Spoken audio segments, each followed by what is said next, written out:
Human rights group Amnesty International on Thursday said its investigation into Nigerian authorities' crackdown on anti-government protests in August showed state officials killed at least 24 protesters and detained more than 1,200 others. Amnesty's findings come amid growing concerns of a shrinking civic space in Nigeria. A 34-page document report released by Amnesty International Thursday was based on eyewitness testimony and interviews with medical workers and families and friends of the victims. Amnesty said Nigerian police used excessive force on demonstrators who had gathered to protest the soaring cost of living. It said police killed at least 24 people, including 2 children. The casualties were recorded across Borno, Kaduna, Kano, Katsina, Jigawa, and Niger states. According to the report, police fired live rounds at close range targeting the victims' heads and torsos, while some other victims were suffocated by the indiscriminate use of tear gas. Isa Sanusi, Amnesty's Nigerian country director, believes the actual death toll could be much higher. Even today, as we're launching this report in Kano, many families were coming out to tell us that their children are missing and many are believed to have been killed or be in secret detention. Therefore, the whole issue is far broader than what we have talked about in that report. This just goes to show that Nigerian authorities are not ready to accept the fact that the people have the right to peaceful protest, he said.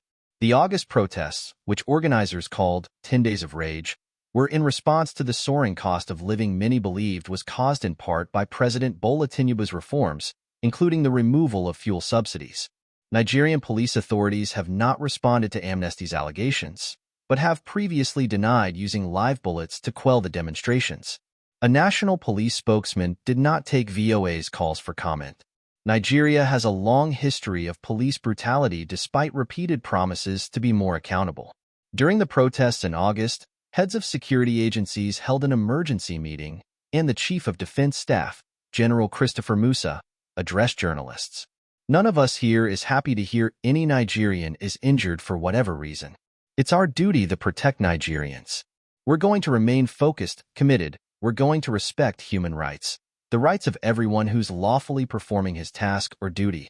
But we will not relent in pursuing those that have continued to encourage unconstitutional takeover of government or subversion, or those ones that are into vandalism or destruction of lives and property, he said. Amnesty's report comes amid growing concern by human rights groups that Nigerian authorities are trying to stifle political dissent. Sanusi said authorities are not serious about stopping the use of excessive force. The lack of accountability, the denial of the killings by the police and other government officials are just signs of the fact that impunity is still reigning in Nigeria and that has to stop. It happened during NSAR's protests. We have consulted them to ask for their comment, and they didn't say anything. What we want them to do is to hold those responsible of those killings to account, he said.